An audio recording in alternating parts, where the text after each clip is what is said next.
We need non-sterile gloves, a cup for him to drink water, some tape, pH strips, a pen light, and a tongue depressor. And a Toomey syringe. Pause. Forgot my syringe. Got my syringe. You got that over now.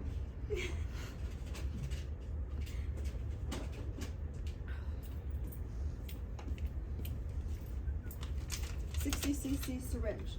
So I wash my hands, I come into the patient's room, identify the patient. I'm Lisa, the doctor's ordered for you to have an NG tube. And I explain what it is. I'm gonna sit you up.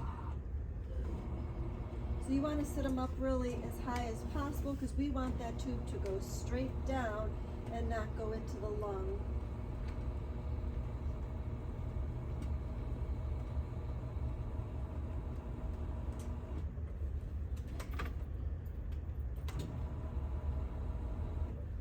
Okay, and so I'm going to listen to your stomach first. I'm going to listen for bowel sounds.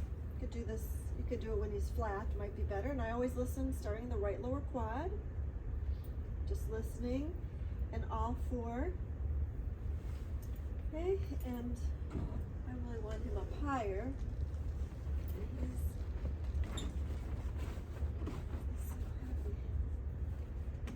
Alright, so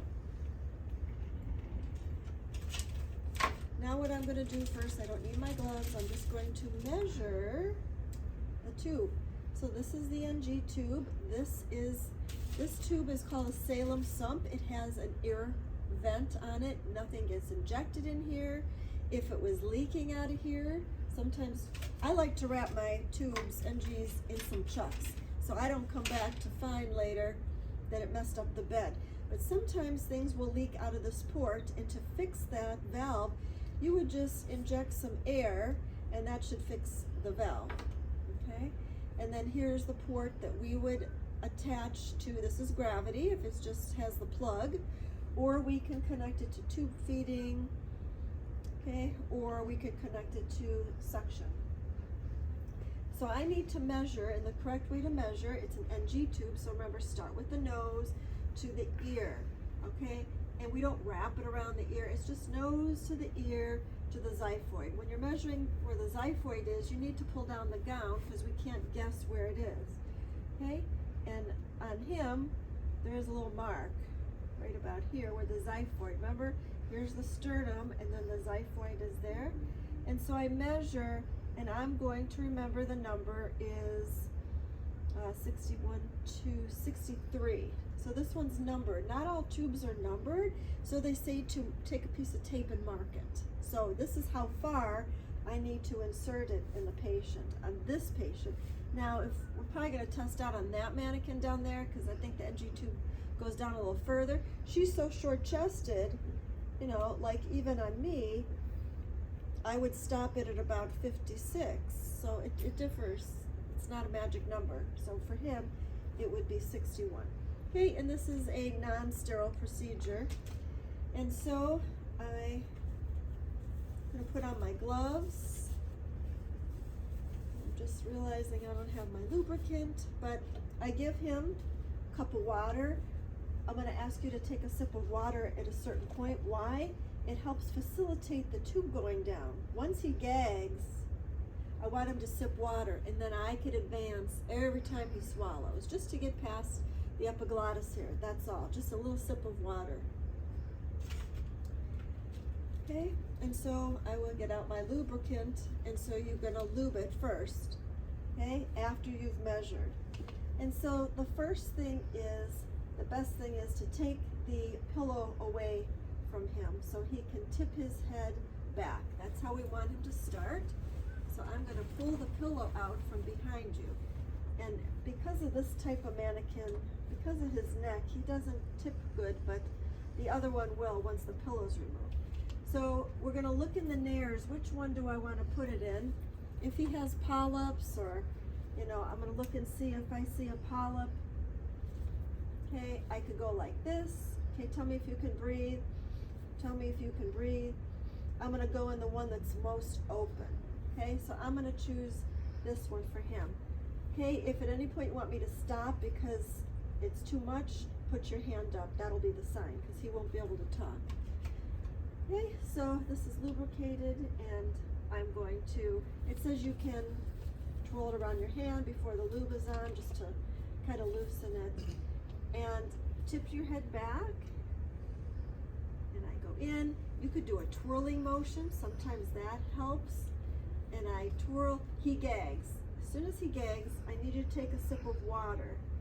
As he takes a sip after the water, chin to chest, and I advance. Every time he swallows, I advance. Okay, just a couple times, and now it's past the epiglottis, because he's not gagging anymore. And I advance this all the way till I get to 61 on him. But because it's a mannequin, it does not go all the way down. Let me see if this helps. So we're gonna say, if you, in real life, you don't meet resistance, just like in a Foley, you don't meet resistance, right?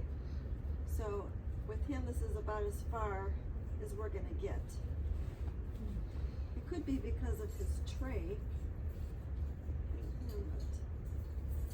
So I'm gonna say I hit 61. So now, if I let go in a real patient, it's gonna slide right out.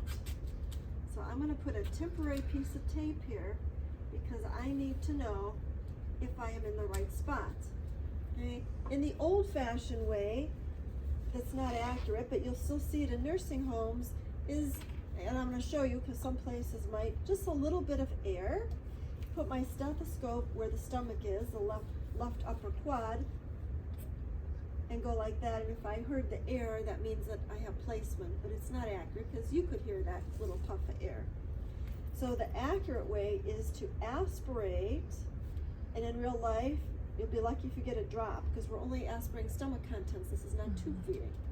I get a little drop, I squirt it on my pH strips, and I want the pH to be less than 4. That's your magic number.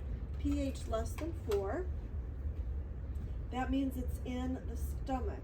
If it was 7 or higher than 4, it could be in the intestine, it could be in the lungs.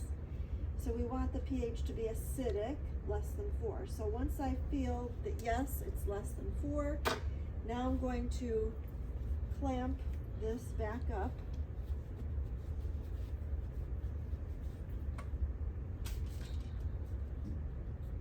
And I'm going to tape it the appropriate way. So it's not like a Foley that, okay, now let's advance more. And so you take the tape, and in real life with the patient, I'm going to wear gloves because I'm touching their nose. But I want to show you, make a little pair of pants is what we call it, like this. Little pair of pants. And the big part goes over the nose, and each little part spins around the tube independently. Okay, I spin that one, and then I spin this one. This is how, now it's tight. It's not going to come out of his nose. Okay, you don't want to block the holes of his nose. That's why we don't put a big gob around here.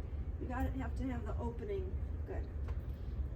Okay, and then I'm going to tape it to his gown. And you have to give a little bit of leeway here. So it shouldn't be tight like this. So I flag it. You can't just pin a tube to the gown. I flag it, and then I have a safety pin on the cart. I'll safety pin it to his gown. Now, I'm leaving it to gravity. We always say where we left it. I can't feed him because now he needs a chest x-ray. He needs a chest x-ray to confirm that the placement is correct. If I was going to do it to suction, I could hook that up right away because we're just pulling out, we're not putting anything in. So I could hook this up to suction for him. And here is our suction catheter. Right.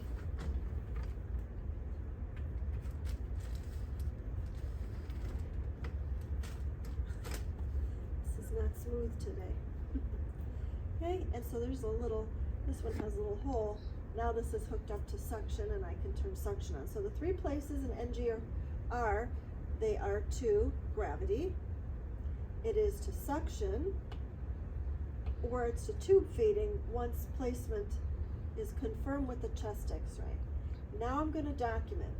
start with the verb. Inserted, what size? A 12 French NG tube where? In the right nair to 61 centimeters. Patient tolerated well. pH was 3.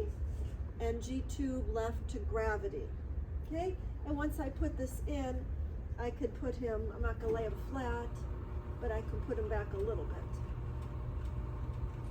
Okay? So the most important things students miss are the pH. The pH has to be less than 4. Okay? We start with the head tip back.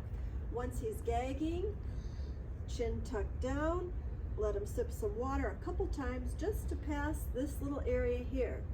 That's it. Once it passes, it's smooth. It's smooth. It just, he's gonna fight it, right? And then I tape it temporarily to check my pH. Then I tape it securely, pin it and tape it to the gown, and leave it to gravity, awaiting the chest x-ray. Okay, any questions?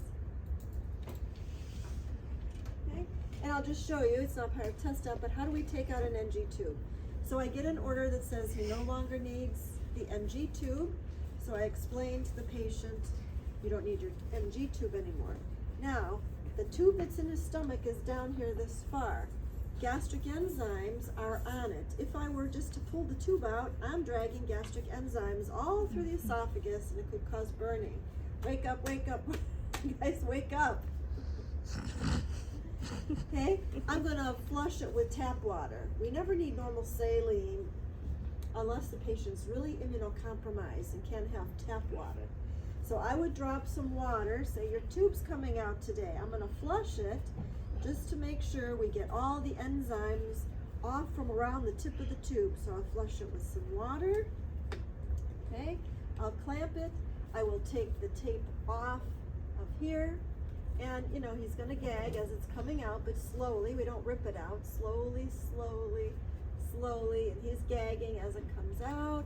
And then I'm gonna use a tissue and wipe his nose and document removed NG tube per order, patient tolerated well.